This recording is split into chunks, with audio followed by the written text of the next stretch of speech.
Armo, something to put you down? Then was a little somewhere a time. You look funny, act funny. So now it's actually broadcast. Yeah, and it's like part one. No, that means a square means it's going. And that's when you press that, that's when you stop. And then I'll show you how to do this. No, we're good. Let me get this on here. Home on deranged, where the deer and the antelope play, where seldom is squirrel, a disturbing world. And you're listening now, so we can get started. There you go, Davey. He's going to read the intro. I'm also demented. That's my favorite ice cream, Demented. Demented and menthol. Sorry, I'm sorry. Spear demented. Yes. Okay. So, Sacred's checklist. Poetry of all kinds, ladies and gents, is welcome, but we ask you to respect the mic. Keep conversations to a whisper. Put phones on. Or vibrate. Do not distract the speakers or pass in front of the amplifiers or kick the bass player. Also, keep to the time limit, usually 5 minutes. Could be an eon with some people, but or less. You know, maybe you have a haiku and it's 30 seconds. Who knows? Nowadays, 4 is better. We have 2 shows, 7-ish, 8:40-ish, and the Dr. Seuss-ish. So by going short on your time, you shrink. You will lose at least 3 inches. It helps to get everyone on the mic. Sack Red's longest standing tradition, or sitting tradition if you're sitting down. If you want to be in the loop, going to Chicago, sorry, but I can't take you. We've an opt-in email list. See one of the hosts. I see a couple of those. I see a whole bunch of hosts. See them. A whole the bunch of Facebook hosts. page. And we stream live thanks to the Natch. The Natch. The Natch, the Mysteral. The mysterious Mr. Natural. And See the there's the link URL right on the there. wall. See it there? See it there? See it there? In case you're interested. Or even if you're not. It's Ongoing theme. Never doubt that a small group of committed citizens can change the world. Better watch Indeed, it, is the Jamie. only thing that ever has. So Margaret Mead said. The evening's theme is. Oh, the evening's theme. Am I coming? Yeah, there. That's better. Behind Blue Eyes. Any way you want that. Scrambled or Could fried. you turn up the volume a little bit? David. Just a hair. Better. Thank you. That's much better. Thank you. Thank you. No, thank you. Okay, thank you. And the next week's feature will be. Oh, next week's feature will be drum roll. Mr. Owen Dunkel, and he has a book that he will be demonstrating for us. So give him a round here. Mr. Owen Dunkel next week. As they say in France, yowza baby. Yowza baby. The keynote is. Oh, the keynote. Keynote is. Da-da-da-da. Oh, you know what? The keynote is Brandon. Brandon? Yep. Brandon Bagnell Okay. is the keynote. Got Yeah, that? right there. In a sec, Brendan. And our feature is. Feature is Julie Rogers. Julie Rogers. Who will give the Queen's Wave. Or not, because some people don't like the Queen. Oh, as to the second show, the last word will be the cursive writer. Writer. Oh, and boy, is he in cursive form today. Here's the cursive. And Mini mini feature is. Jacob Sandigo. Yeah, as prescribed. And we have fabulous door prizes. Oh my God, the fabulous door prizes. Let me take you back in time to 1973. This is the honorary volume of the inauguration of Richard M. Nixon. It's all in here. Spiro Avenue is in here, looking at like a reef. Before Sunset, a great woman dying to know. Ram Dass, that's a great thing. You like Sherlock Holmes? Here's your Sherlock Holmes. This is volume 1. I don't have volume 2. Naked Masks, 5 plays by Luigi Pirandello. And then the memoir of Mary Queen of Scots, and she's still dead. And if you like big band, you got Benny Goodman and Rosemary Clooney. And then the anthology From This Little Place, and then The Art of the Wasted Day by Patricia. By Dan Brady. What? Well, you know, I tried. But I get Very trying. not wasted, a wasted day, not me. All right, so that takes you're not care of those wasted things today. right there. Well, we'll see about that. Be advised, although we record the evening, if an audience member wishes to do so, please ask permission. We will assume that you have done so. And now we're ready for the key note. Key note. Come on, round of applause. Who's up there? Who's up there? Greetings. Well, tonight's keynote, who I will need to write down on a sheet of paper at some point. Yes, you will. We'll take is care of that. Excellent. My wonderful, beautiful secretary. Today's keynote is Billy Collins from this volume, No Trouble with Poetry and Other Poems. And it is called Special Glasses. I had to send away for them because they are not available in any store. They look the same as any sunglasses with a light tint and silvery frames, but instead of filtering out the harmful rays of the sun, they filter out the harmful sight of you. You on the approach, you waiting at my bus stop, you face in the evening window. Every morning I put them on and step out the side door, whistling my melody of thanks to my nose and my ears for holding them in place just so. Singing a song of gratitude to the lens grinder at his heavy bench and to the very lenses themselves, because they allow it all to come in, all but you. How they know the difference between the green hedges, the stone walls, and you is beyond me. Yet the school buses flashing in the rain do come in, as well as the postman waving and the mother and daughter dogs next door. And then there's the tea kettle, about to play its chord, everything sailing right in but you, girl.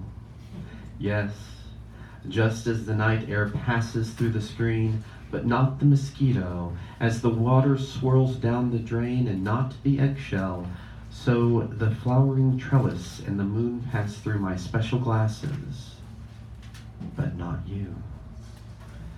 Let us keep it this way, I say to myself, as I lay my special glasses on the night table, pull the chain on the lamp, and say a prayer, unlike the song that I will not see you in my dreams.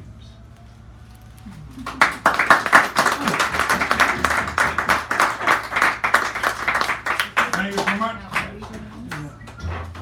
Bill's up. And then who's after that? Ryan Doherty. Oh, no, Rob. Rob Bill, is second. now, and then Rob, right? Right. Okay, Bill is now, and then Rob is on deck. I'm always now. I didn't see you come in. Entrez-vous, Slip s'il vous right plaît. in. And Bruce, thank you for watching the time. It was very excellent. It was perfect. Good job. Thank you. I'm got one very short poem. I'm going to read it twice. Trumpty Dumpty sat on his wall. Trumpty Dumpty had a huge fall. All of his lawyers and all of his men couldn't put Trumpty Dumpty together again. Yeah. All right. Anybody that wants to join in the second round is welcome to. Trumpty Dumpty sat on his wall. Trumpty Dumpty had a huge fall. All of his lawyers and all of his men couldn't put Trumpty Dumpty together again. Thank you. Trumpty Dumpty. All right.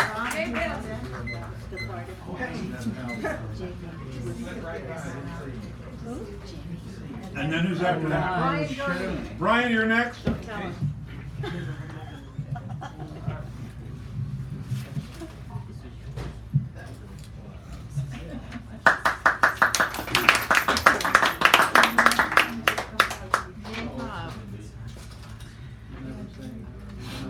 Hear the poets bitch. Bitch, bitch, bitch. They got a social itch. Itch, itch, itch. A red tie fever pitch. Pitch, pitch, pitch. Hear the poets bitch. Bitch, bitch, bitch. Now, I'm not stating, it's just bloviating. Many make a salient point or three.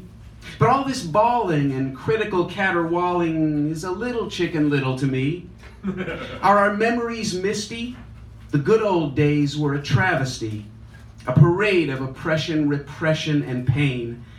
Though we're still morally astray and the mountaintop far away, each generation is a bit more humane. But lest you remain a sour skeptical, here's a human progress roll call. 3 centuries passed, but 1 constitutional democracy. Today that number's almost 2 out of 3. 3 centuries passed, slavery was legal in all lands save 1. 3 decades passed, slavery, official slave states became none. 3 centuries passed, execution was the law of every land. Today, half the world says no, that will not stand. 3 centuries passed, torture was a universal condition. Today, half the planet has torture prohibition. 1 century passed, universal suffrage was 0. Today, non-universal is a disappearing dodo. 3 decades passed, a husband percentage is an all-time low. That scandalous statistic now nearly reversed. God gave man dominion over lesser races. Science depantsed such intellectual disgraces. God said man over woman holds sway. Science laughed that one away. God gave man dominion over other creatures. Our self-serving bullshit is dying, even among preachers. But our retching and kvetching is easily understood, for bad gets better press than good. And a genetic disposition to negativity enhances our survivability. In an arena of graceful gymnasts, we fixate on the stumbles. That's what keeps hairless apes alive when the lion's belly rumbles. Yet today's conservative, so stodgy and shifty, is still more liberal than a liberal from 1950. But keep percolating, keep agitating, keep screaming for... Who's now? Brian? Brian Jeffrey. Yes, that's me. Oh, next is Owen. Thank you. Brian. Brian. Yeah. Followed by Brandon. Oh, it's Brian, then Brandon? And then Owen, okay. That sounds like a good double act.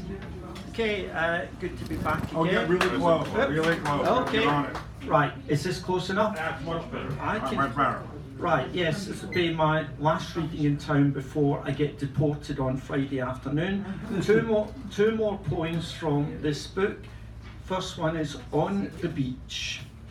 We walk, we crunch the shingle, listen to what the waves tell us, pick up string, fragments of fishing net, bottle caps, lager cans, socks, singular, possible underwear, plastic binding, burnt paper, toy squids, lip salve, 5 feet of plank, and so much more that went into our good deed sack. So many stories, picnics, family or friends, barbecues, drinking sessions, lovers by moonlight, Dawn's casual encounters, strollers with wet dogs, people who heard the mermaids singing, smugglers, ordinary jetsam from fishing boats, yachts or tankers, anyone who left the evidence behind.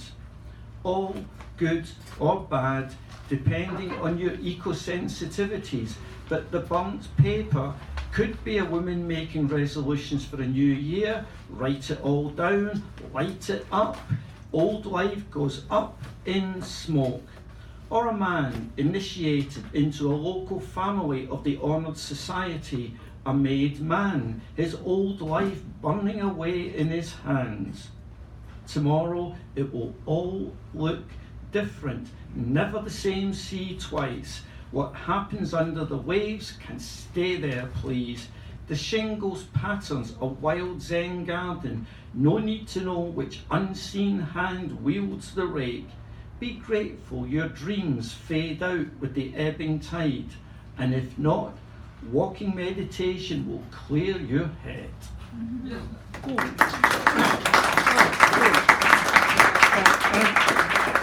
Yep. Right, and the other one I'll read is a response to a painting by Paolo Rego, which is called Sleeping. My response is rest. We are your modern land army. We are not relics of the last war. Your grandmother would approve. Our tools are sharp, our wits are keen. We will awake soon to change the world. Do not try to stop us, foolish man. Our sister is feeding the pelican. She is our protector under heaven. Her beak is long and sharp to stab our enemies.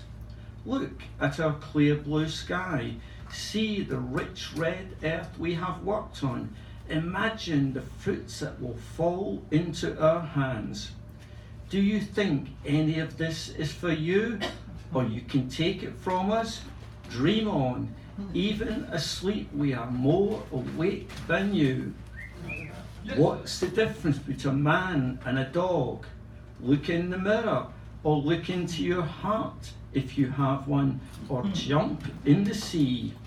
We promise there are no sharks waiting. We might, if you behave, build you a kennel, or just decide, bad dog, no biscuits, sit. Oh, we need you for manual labour?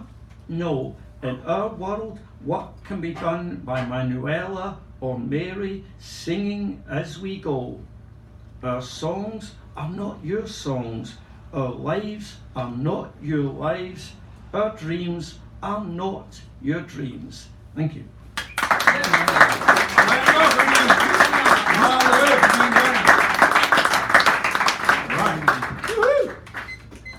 Brandon? I was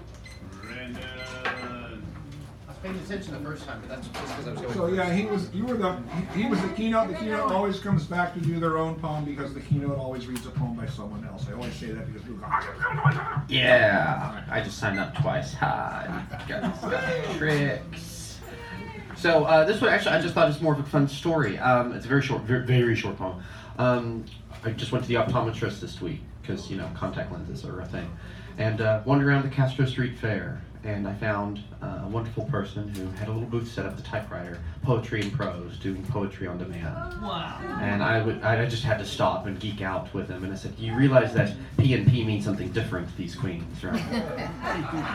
Yeah, he didn't know. So, in exchange for telling him that story, he lets me take one of his poems, so I would like to read yet another piece by someone else. And to keep it in true poetic fashion, I got him to write in his own handwriting, Blue Eyes on the back. So this is Behind Blue Eyes. oh, very good. The title is called Renewed. Blue eyes hide, like any other, a lifetime's worth of lessons of failure. In the moment, it may be more specific. Currently, in this instance, they burn with the struggle to stay alive. The strength that follows tragedy, screaming to the world, you will not break me.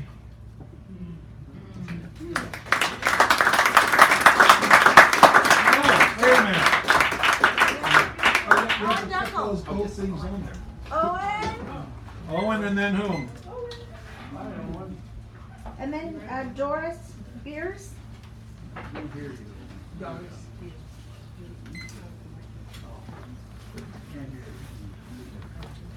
Thank you, David. We appreciate everything you do all the time, forever and ever.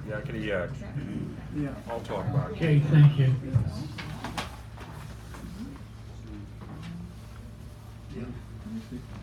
Okay, these are my newest poems. No,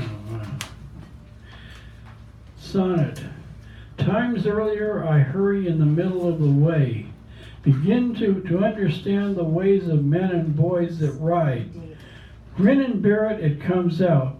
Stops and starts, men are stout and aloof as they walk along the sand to frisk with a dog.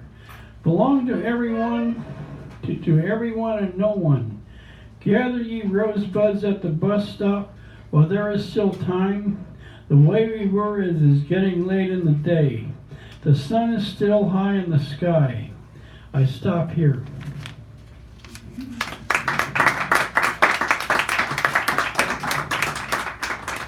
Poema, after 9 stories by J.D. Salinger. Tiles that pile up on the stars. Style is what I yearn for and am without and within. Sand and sea go hither and on and upon the waves, upon which we see upon the sea and surf. Wade up. The lee and swamp full of ides and tides of the nothing that is the air of hope and faith, the faith of London Sea, Fricassee, Honolulu. Honestly, there is still that and that.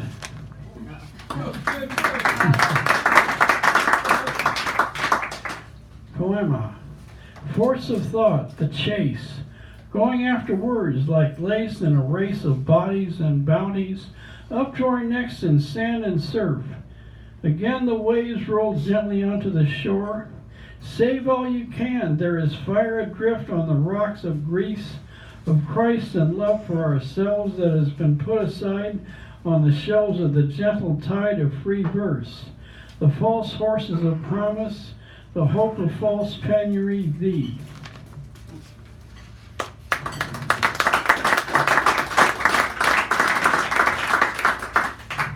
Reading. Dead silence. There is a roar of silence passing the patrons as they walk to and from the library. Poema.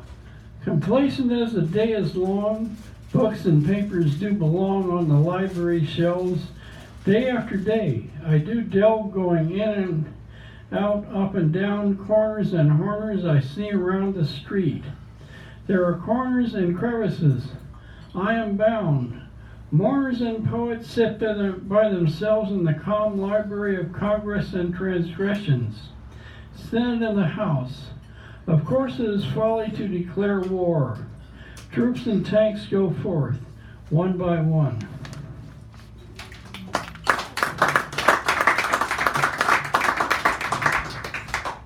Opus of the library began at the sleepy soul of 2 o'clock. Ziz can scintillate itself, riding into the sunset at 4 o'clock. The slow flow of oxygen keeps my mood afloat. Henry James Jones, heaped together with strokes of the pen and sword. Mozart loved to spend money, saith Franz Starry, who resides in Montrose, California.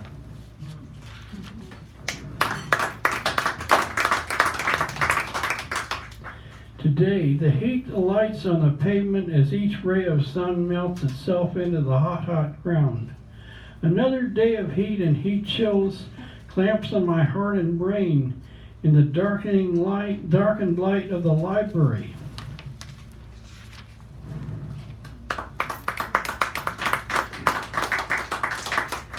Heat. Macadam that melts in my sight as the sun sets high on Hollow Hate Street, rushing by the people I meet on the way to Shangri-La. A sort of cool paradise. Rah, rah, rock and roll, the soul, the warp and woof of coal and abandon, tasteful as a grove of trees on peaceful Page Street. Sometimes I meet a friend, a fellow poet and passerby, who looks straight ahead like a soldier of soul, the roll and pitch of yearning and discerning. Thank you, Mr. Hart. Thank you very much. So Doris Spears? Yep. Are you new? Yep. Oh, Doris.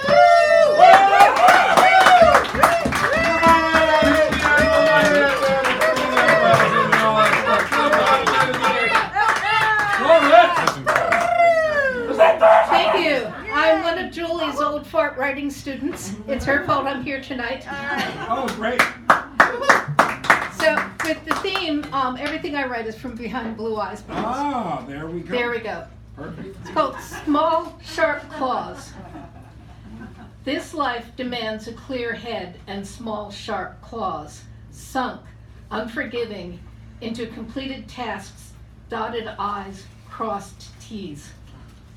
I would be a small, sensible beast, not yet named by science, couched warily in my burrow, needing only to know that each stick and stone was in its own perfect place for camouflage.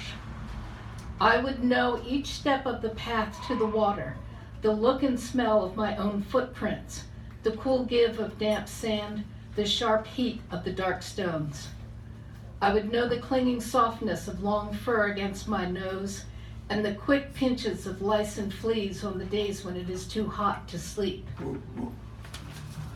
I would know only awake and asleep, is and is not, for 2 summers, and a quick deadly bite at the top of the spine. I would hand back the room tilting at some sick angle, the damp-handed flush of fear or fever, the skin pulled too tight at the nape of the neck. He says God is in the details. I say it's Satan, if either one exists, as anything besides denial and blame in a neatly wrapped package left for someone else to open.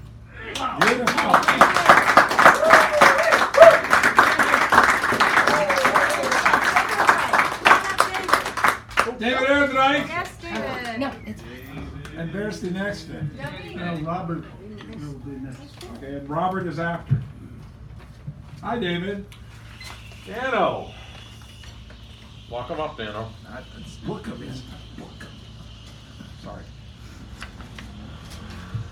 I'm gonna start the clock over again because I goofed you up. Start with a haiku. Yeah. Duck blind. Duck blind. I drive off peak through snow and hallucinations into thin air. Poof. Pervase.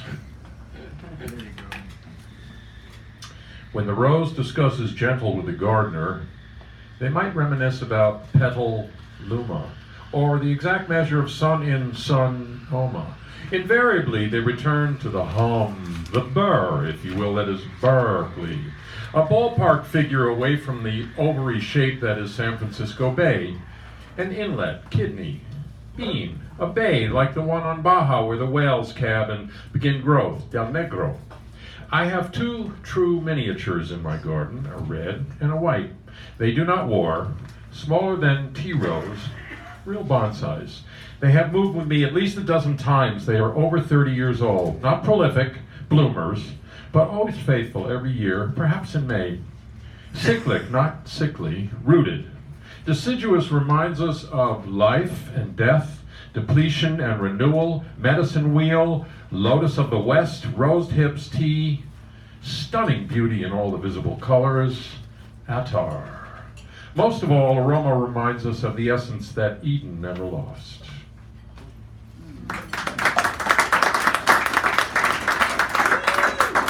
Species extinction. There's been an alarming disappearance of muff divers of late due to the recent curious cultural tonsorial proclivities in the nether regions. This has led to a rise in the stubble fields, leading to a clash of the mustachios with the pavement and the consequent rage of road rash. One would hope that with a little conservation of the restoration of the original habitat can be maintained. Perhaps soothing vibrato will leave the brush in its natural condition. That was written by Connie Lindquist. You all remember Connie?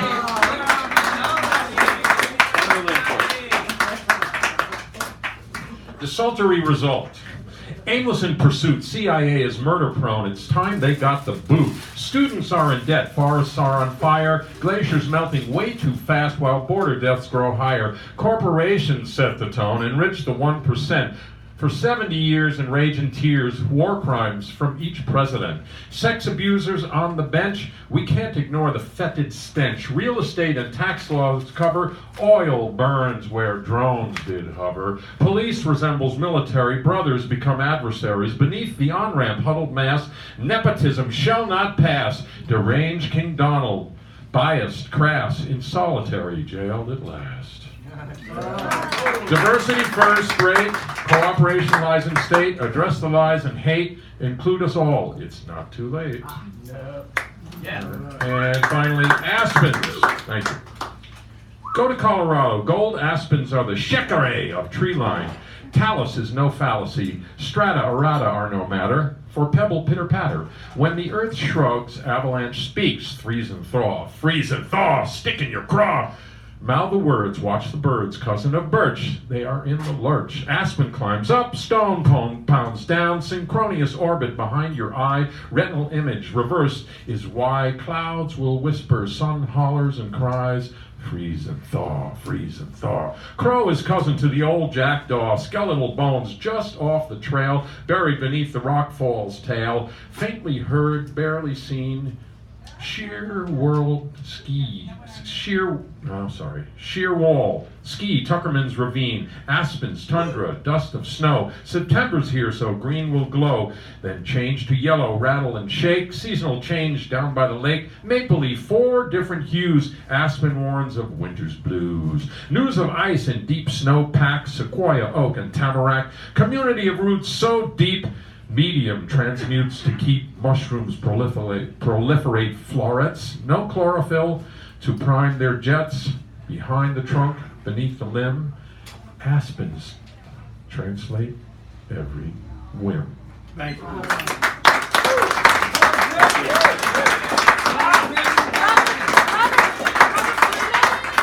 Hi, Robert. Come on And up. then Tommy after Robert. Give a nice round of applause for this for you. How are y'all getting? As always, a pleasure and honor to be here. Name of this is So, You Want to Be a Poet? Poetry man, kind of man you aspire to be. Always did, always will. Yearning to confront, yawning, terrifying, seductive void of blank page with the inventory of intellectual, emotional, spiritual, dump recycling center of your mind. Its astounding wealth of knowledge and equal astounding dearth. Its fragmented, demented dreams, its true and false and focused and fuzzy memories, its traumas and trivia, fantasies and fandangos, its gladness and sadness, guilt and giddiness and godlessness. The kind of man who imagines transforming a blank page into rhythm and rhyme and reason, into grand passion or miniature meditation, over the top or under the radar. Something artistic, worth reading or listening to. It's moot whether it's needed or wanted. Something in you demanding, commanding expression. Something that calls to you, something you have no choice but to answer. Private, punishing, personal pursuit that's a joy and a burden, a blessing and a curse, ineffably satisfying, insufferably frustrating. It's a slog and a sail in a zone all its own. It's sacred and sublime. It's as lonely as homesickness, and it's as lovely as a home away from home. Thank you. Thank you, Robert. And I really want to make note that the people who have read so far have really been staying and making the time fast. Is Tommy here? Tommy's here. Tommy. It's the other Tom. No. It's the doppelganger. There isn't a... Hey, Tommy. There he is, Tommy.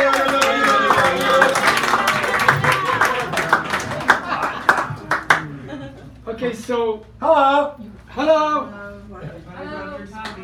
So, I'll bet you everybody here thinks that blue eyes came from Northern Europe. You're wrong. Syria. Blue eyes. Someone born with a mutation near the Black Sea 10,000 years ago gave me blue eyes. Someone else gave me curly hair, a big nose. People left all sorts of things floating in my gene pool. My mother's name, Mecca, traces back to Spain during the time of the Moors. My father's name, Avicoli, is said to derive from aviculus, Latin for a little bird. We fight over heritages that are anything but pure. We think we're not the other, but we are. Whatever the color of our eyes or skin, we all started in Africa. We all end up in the grave.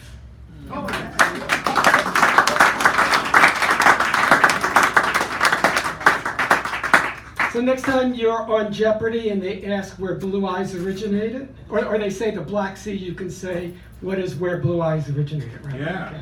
So this is also a poem about blue, but this is about this awful weekend coming up, which is Fleet Week. Yes, which fortunately here in San Francisco this Saturday is Indigenous Peoples Day rather than Columbus Day, because I've been on record since the 80s as an Italian against Columbus. I'm very proudly an Italian against Columbus.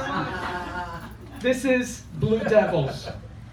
A flock of birds heading south for the winter with their constant cacophonous calls glide through the sky with so much grace and fluidity, acrobats of the air.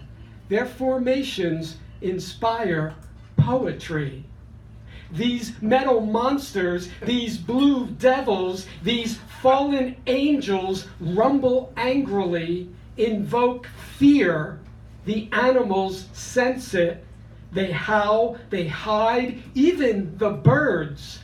They know that war is never glorious or to be glorified. Something we'll never learn. And finally, a short little piece about, I don't know how many of you read the news every day, but I read the news every day. And in the last 2 years since that vicious monster got elected, there's been a lot of violence against lots of different people in this country. And this is a poem about one group of people that there's been a lot of violence against.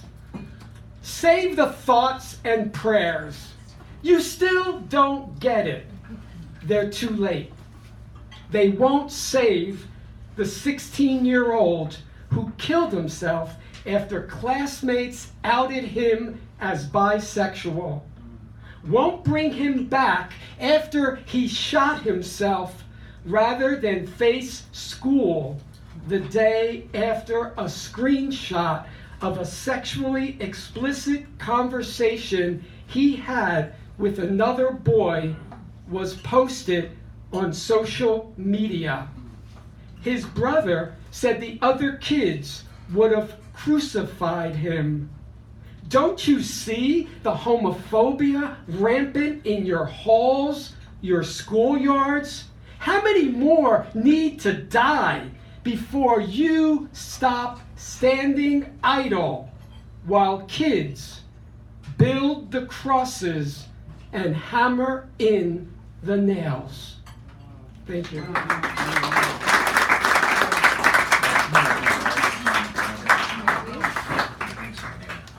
Okay, Dan Brady's up. Yay! Thank you. Just make sure I'm framed because he's different than I am. Thank you, ladies and gentlemen. I'd like to say I'm sorry to be here. Well, I'm going to read 3 shorts because I'm not. And this first one was actually requested because, anyway, here we go. It was written back in the 1970s, so you'll get some idea. Did you know that the glorious B of A, their gold initials shine on solid state backing, a decor more constant than a Harry Bonzell drone, and tellers that just don't? Conducted a study using 100,000, quote, clearly distinguishable, ... eminently identifiable, ... paper clips, unquote. They found that maybe some 25,000 were just thrown away, apparently without justification that was tangibly identifiable. 10,000s were used for ear cleaners, 10,000s for fingernails, but, quote, only maybe 15,000s were used as paper clips, and the remaining, some 30,000s, were twisted, bent, and or mutilated quite beyond their structural capacity to perform the functions for which they were intentionally designed during conversations or phone calls on the job, period, unquote. Which brings me to madness. This is also from that same time of period of time. The whites of her eyes float up in the black coffee, staring, accusing, they always come back. I see her eyes float up in my orange juice. In hot brown chocolate they upset the marshmallow. I always spoon them out very, very carefully. I don't want to hurt them at all. Spoon them out, spoon them onto the napkin. Let them dry and stare at you.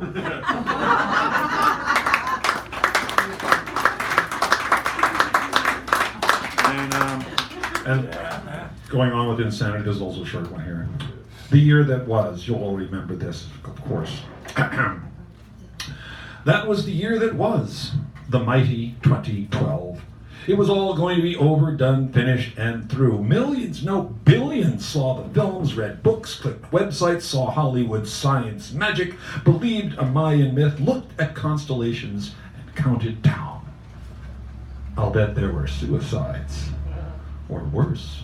Yet, here we are, again, alive and kicking, looking around, still wondering what happened when nothing did. Seeing everything go on, same old, the calendar pages were turned, clocks struck. I wonder about the next big one, what it will be, when it will come and go. Until then, I have another modest proposal. Say, why don't we look away from doomsday, now that it's done being done, and look to what's left.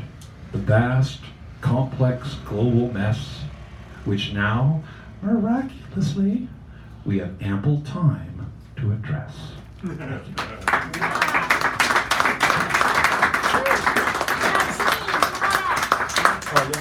get this ready for her. Okay, I think that's, let me make sure that's right for you. Not as tall as you are. Oh yeah, let me just, no, I got it. Okay, all right, there we go. And then make sure she's... Okay, hi everybody. Hello. So this is another draft of almost the beginning of the novel. I don't know if anybody's read a book called Shantaram. Has anybody heard of it? Amazing book, sold millions of copies. So, the Colaba police station, which actually exists, was very prominent in it. It was around the Colaba police station. So this novel picks up on some of that stuff. At home, on the upper story of the Colaba police station, we sneaked past Mother's room to the servants' quarters behind the house. The servants shook their heads at us. Now, where have you been? They said, examining our clothes. Mem Sahib will be furious at us if she sees you in this condition. They examined us for bruises. They poked at them. They smiled as we screamed in pain. There, that hurts, doesn't it? No, we said, still screaming. They put our feet in the warm water. Why do you think of the pain before you get into mischief? No time for rest you give us, and Mem Sahib expects us to cook and clean. They wiped our feet with towels. No sandals on your feet. What would the sepoys think if they saw the inspector's children with us with no shoes on their feet and out on the streets? You won't tell, will you? Abdul winked at Shantaram. We shall, of course. Mem Sahib wants to know everything, and we have to report everything. We promised them all we could, small promises at first, leading to major sacrifices we would have to make. We would stop being naughty. We would not even chase horse carriages any longer. Whoever did that anyway? We assured them. We swore that was for riffraffs on the streets. The clatter sounded faint on the cobblestones of the station. Gradually, it became distinct. We sat motionless, terrified. Abdul ran to the window. "A lame horse," he shouted. "Come see." We watched reluctantly as the horse was led into the middle of the courtyard. We protested, but the servants led us to the spot behind the pillars around the courtyard. "Stay with us a minute," they beseeched us. We want to see. What is all this? What will happen?" They were excited by the distraction. We too were surprised. We brightened up. "Perhaps they would make the horse well again," we whispered. On the other end of the courtyards to the jail, I didn't want to look at the animal. From where we stood, I could see the iron net around the jail cast a cobweb shadow on the brown faces of the men within the jail. I watched their eyes peeping through the net. I began to count the eyes. I knew their faces. Brother and I played cricket in the courtyard of the police station when the convicts had their tea. They would sit in the veranda of the jail and watch us. They called out to us sometimes, excited by the freedom of the play. I noticed the terrified expression on their faces as the animal was led limping into the courtyard. The animal was backed against the outer wall and blindfolded. The owner was summoned away. An officer stepped into the sunlit courtyard. His black belt gleamed around his white uniform. Brother stepped back and covered his eyes. I jerked as the gun was fired. I hadn't seen the gun or the horse. My eyes were on the faces inside the jail. I saw their expression, deep, dark-set eyes fixed in a glass of panic. My eyes followed the direction of their stares. Blood dripped from the animal on the ground, bloody rivulets with no rain to dilute the bright color which spilt on the stone surface. The black cloth around its eyes fell to its ears as the animal shifted into the stiff position on the ground. The owner's wail echoed through the courtyard. "What will become of me now, Malik? What will I do? How will I make my living?" He looked to the sky. Brother and I saw the station inspector, my father, shoot the horse. Thank you.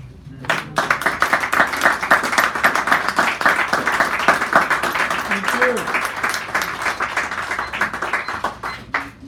Peter Marty? Peter Marta, you're going to be introducing you'll be reading up a piece of his and introducing the feature of the evening. Okay. Give him a nice round as he comes up here. The mighty Peter Marta. Parting is that sweet. Marty. Marty. Peter Marty. Marty. Peter Marty. All right, already. Everyone's oppressed by death. We all die inside, sometimes just with embarrassment. We all remember death waits close with earth-baited breath. We all squirm over mischance reconciliations, the things not said and truths apprehended but not accepted. Our hearts beat on, rising with excitement or falling asleep and waking up all over again with the shroud a void makes when life's shadow is suddenly gone. We look around in incomplete wonder. We all pass death by and think of dead poets or gone artists, musicians, or actors who were in that film we liked, each death a faint fist squeezed inside our chest. Our friends check in on us and we're all good, life goes on, no news here. Everyone's heart is not making news by stopping. Nothing's changed. A year after someone we love dies, we mark that memory. Everyone's heart leaks a little oil then, and maybe pings an unfamiliar sound, too faint to warn us once the day's engine is turned over. We drive on, listening to the birds sing obituaries. Fictive memories or real imaginings play across the screen. We unfold ourselves from the machinery of sleep. Was that person dead or a ghost? And only to us? Abandoned even by the still living we'd want to be near. Death coos, death hums, a familiar but hard to place tune that now haunts us over coffee. hovers as we drive familiar roads with radio tragedies, to our jobs where someone notices the buttons are wrong on our shirt or the zipper's down, and soon we're back right where life wants us. One day further from when we touched the cold-faced corpse, wrote an elegy, wanted to cry but couldn't, shook our heads at the loss, breath caught remembering the dead in light, holding hands, Marco Polo, shooting baskets, raising a glass. Photos are a shade presence. Images become words. We were young. We were happy. We had hair, big balls, firm breasts, looks, partners aplenty, laughs and time. We all had plenty of time. Plenty of time. So without further ado, I'd like to introduce my friend Julie Rogers, tonight's featured poet, poetess. Who packed the house, incidentally. That's right. As some of you know, I'm a chef at a Buddhist retreat center up in the Santa Cruz Mountains, and it was in my kitchen where I first met Julie, who said, "I'm here to volunteer." And if you're a chef and you hear those words, you say, "Okay, over here," give them an onion to cut up and kind of avoid them. And then but she did it really well. And then as she left, she said, "I heard you were a poet, so I left some poems on your desk." And I thought, oh, that's sweet. But then I took the poems home and I said, I know this person. This is a poet. Okay. So what those poems were, which I didn't know at the time, were from Julie's amazing collection, House of the Unexpected. She's written many other books. She also has several chapbooks coming out from Omerta Press this year. Yeah. And I would call Julie one of the most clear-eyed, insightful, and witty poets that I've read in a long time. And so, Julie Rogers. Without further ado, Julie Rogers.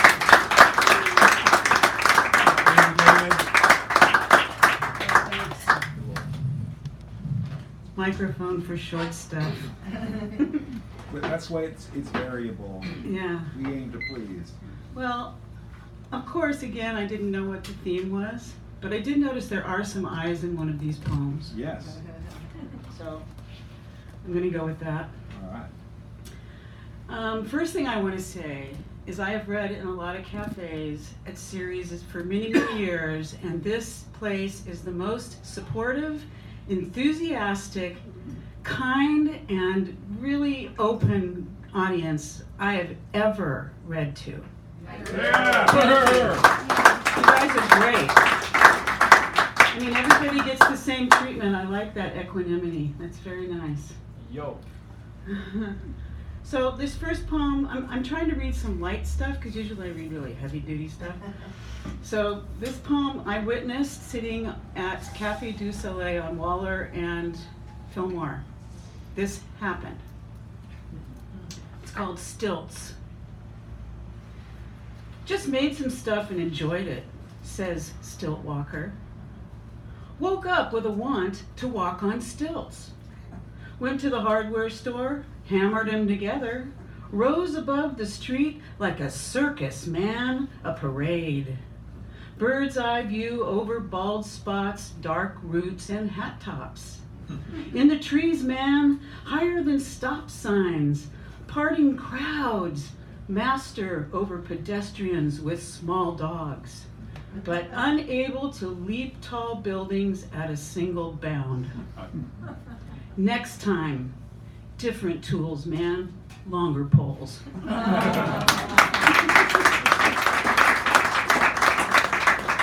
Literally, this guy was like the Pied Piper, and there were about 50 people, children, dogs, following him down Fillmore. It was so fantastic. So mostly these are just short poems reflecting my mind, which is a dangerous place. This is called To Choose or Not to Choose. These are my questions.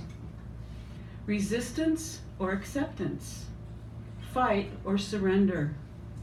Fear or stand up in life like it's mine? To take or give? Running or waiting to see what's next? To try or relax? Losing or finding who I am or not, asleep or awake?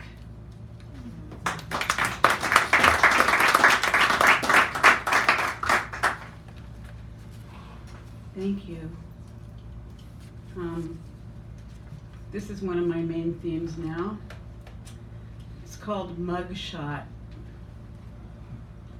Turning gray is just another disguise. Wrinkles thicker than thieves, with heavy bags under eyes blurring, distances farther off. Up close, whenever I look, that face in the photo is someone else, certainly not me. Mine got lost in the mirror ages ago. Went off with that blonde, remember her? Didn't stay long, though I thought she'd never leave. Took what I had and left me with this.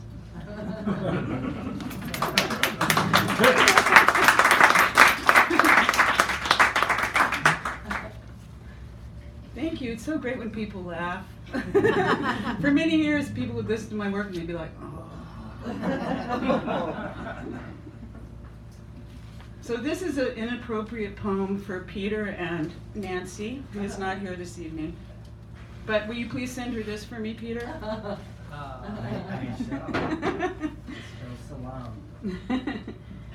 So this is called Flush. Ego almost pees its pants, approaching the flush. Hurries for the finish line sweating, breaks it trying to make the bowl, and lands on ground zero, heaves a sigh and thinks it's done. Ha! Ego is the handle pulled down, the wash swirling and gone, so it believes. Deep in the drain, ego pipes up, gurgling, threatening to refill the toilet, surging to take over, high water edging the rim, still running. One shake of the handle is all it takes to contain it, if you can let go.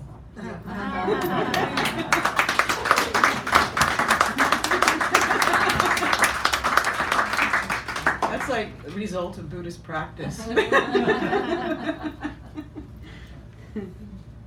How am I doing if I leave 14 minutes? This is it? Yeah, this will be Okay. that, then you come out fine. Okay. So this is a poem I wrote to my really dear friend Susie Heldfond in Los Angeles. And it's called Facing Up to the Feast. This is the one with the eyes. Thank you. Visualize blue eyes.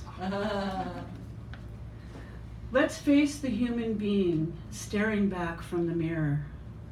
Pause. Meet your eyes in the frame holding you. Step forward. Gaze so close you squirm, wanting too much and not to stand out. Stand back in the doorway for perspective. Take the picture in and see it's you. No matter who you were or will be or wanted, here you are. Face your absolutely unique and essential presence being found. Knowing is delicious when we finally taste it. Your brilliant beauty's being is such a feast. I swallow us whole, hearts first.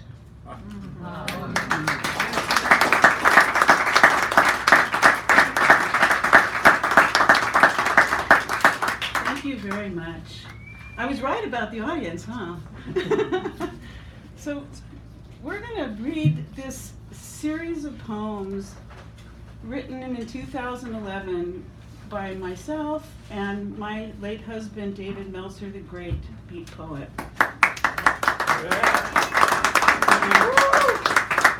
I hope I don't get like weepy, but It's all right.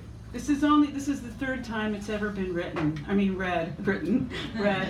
And the first time, oh, Patrick, the first time we read it together, the last time we read it together, was at the Jewish temple in Oakland.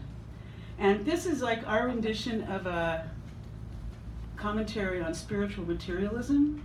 It didn't go over very well at the temple. So we never read it again. But now Peter has kindly offered to be David's voice. So I will read the poems I wrote, Peter will read the poems David wrote, and we will commence. This is called Who's Holy? Who is real? Who asked?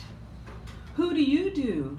Do you do yourself? Man, dog, woman in your arms, who is she? Whose mystery curls into your serpent's mirror?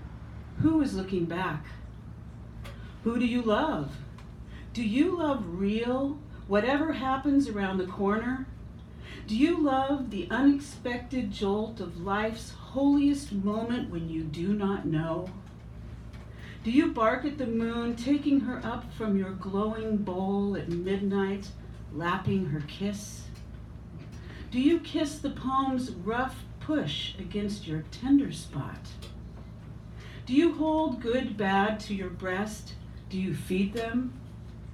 Do you know who will never deceive, who will lead you to yourself and leave you at the bus stop, who travels in now? Holy cow, the world, holy holds its own, holding nothing. Who am I? Who are you?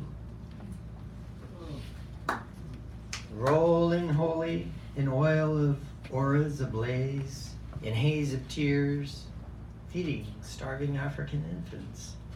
Rolling holy hymns to hers excluded, and to deluded ones multiplying into 2 threes, a threshold of clouds, vision barriers, facet of aspect, out to lunch, to launch a vampiric delire in a battle of bands and bonds. Who is holy? That is not holy. How do you or me know? Is it a look, an aura, a nimbus crowning the illumined face, an emanated energy to generate a scent, astounding utterance? Who is holy? That is not holy. Is it what's here, hiding out between the lines? Is it lover's sighs whose breath escapes into alphabets of starlight? Holy roll. Holy is as holy does you. True? Are you you or someone else, more pious, practiced, put together carefully? Don't let the mask slip, your view is through it. When it falls, the world tips, and you go with it. Holy where? Maybe here between the buildings, nosed along by rats, a light in the dark rummage of night, the glint in mind's eye, the blink of each neon dart to pierce the city sky, the holy dart, the cold, holy air. Am holy, am not. Holy is why I wander through myself with my hand out, mouth full of spirits, curious words. Do questions pack the back room of your head?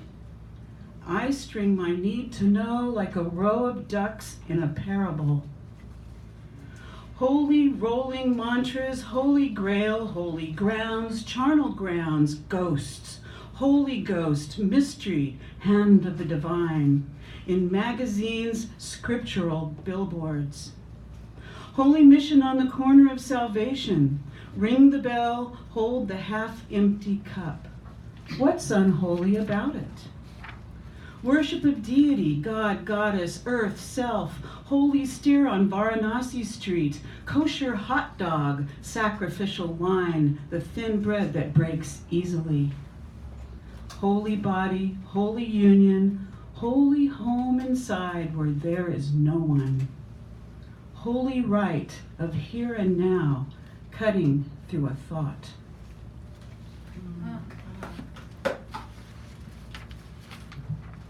Holy's Old English, out of prehistoric Kraut word that English does as whole, also may be unimpaired, inviolate, pure before and after and during, the clear, unavoidable.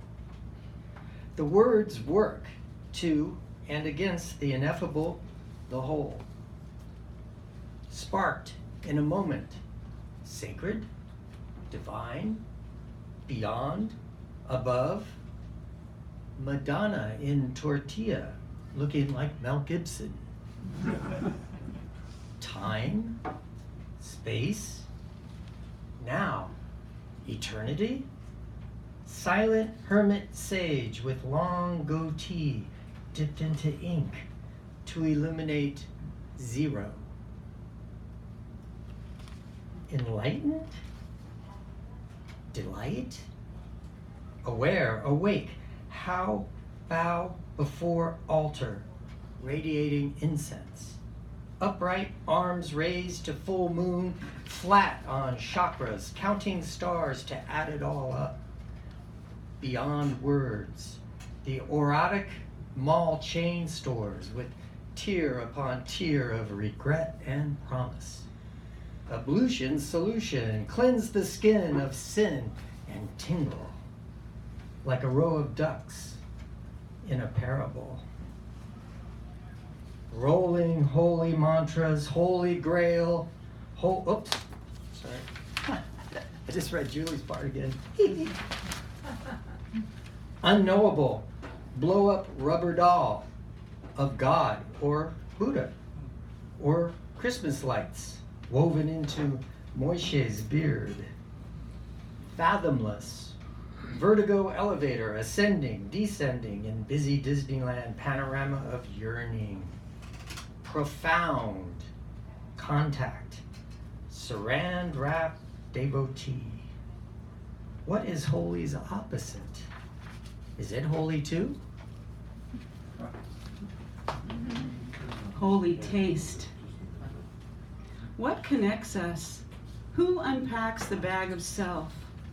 Holy has no face, yet the mirror looks back. Nameless holy lives, ready to be seen, essence of the box and all that's out of it. Holy stills the pool that drifts from here to where you open, floats your boat there, takes on passengers. How does holy do it? Holds the empty cup and fills it, wanders nude in public, plays the fool, bully, victim, sees the kin between them. Holy walks the unmarked path, keeps its dogma on a leash, sets it free, cooks it up, and eats it. Holy feast. More holy. Holy rolling into spring, albino buds and spuds. Deities kill with piety. Mysteries abide in the play of fire. Our heavens, their hells, catapult out into smashed space to leak and drip light sparks below to all looking up. Holy the passport through monitored gates where beards and shawls call the saints and destroyers with equal finesse. To crash through the metaphysic windows into blood, seeing all cowled red with white fire aura, enchanted, enchanting, holy righteous, holy fist, holy disdain, amazing fluidity of forms whose faces reshape with each gavotte. All see holy as a whole, complete, contained, one without division. Weapons slay infidels, cut away doubt, hearts beat and pump madly in holy fists held high. Sacred secret of divine dysfunction. Matricide, patricide, genocide, rape, Mutilation, unroll the scroll. Divinities and dyads, trinities, quadrinities crowd through doors linked to paradise and the elect ones. Children unsuspecting, inscribed by desire to know and be beyond. Elders no longer suspicious nor ambitious, succumb without question or answers into the holy maelstrom. Is holy I the pod? I'm going to read that again. Is holy I the pod? An app is suckled? Holy mutt? Ajax can erase. Gunk divined in tangled lines. Slopped popped out of a zit is holy? No. Awake, asleep, swimming through the end over and over again. Holy onward. Holy's speechless sermon sounds like everything you know or not, deviceless, silence freeing space. Holy cave lit with tongues burning to tell the truth, mouth full of the world, swallowing opinions, distinctions, ID, clouds of dust in Holy's wake. Holy holds pain close, reveals its secret and cuts it loose, never turns away from the whole. Holy won't break, divide, or conquer, walks over borders, past limits, stands in bread lines, crosses party lines, holds meetings and partings in an open hand you shake with, takes the country and gives it back different. Holy sits full lotus in the dirt, on high chairs, office chairs, rocking chairs, toilets, stoops, head in the clouds, and leaves each breath there. Holy knows why you ask when who you think you are wants to know. Holy dreams up everything, everywhere, everyone, all together now. Holy goes on. Thank you.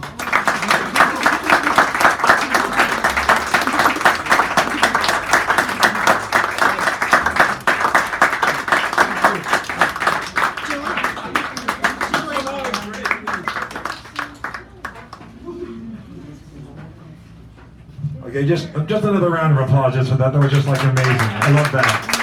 A duet, yeah, as they say. Thank you, and thank them.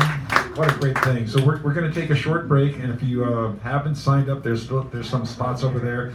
Please take care of that. When the beeper goes, we'll be back to normal, or what passes for normal. Thank you, ladies and gentlemen. Thank you very much. Thank you very much. He's already on there. Oh, that's right. Yeah, he's the mini feature. You're like the fourth or fifth. Oh, okay, good. Oh, yeah. So here's what you do. You hit the red.